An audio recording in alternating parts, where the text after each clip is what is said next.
barcha yoshdagi insonlar uchun 4 ta eng muhim vitaminlar. Bular qaysilar? Demak, birinchisi vitamin D, ikkinchisi yod,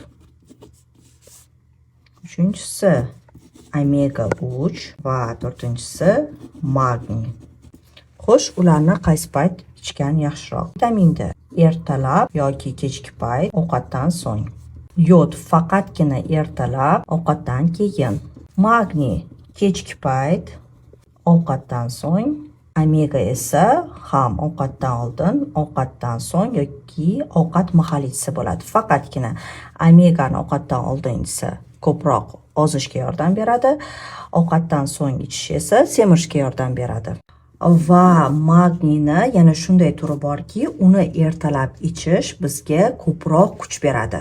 Bu haqda kommentariyada o'qishingiz mumkin.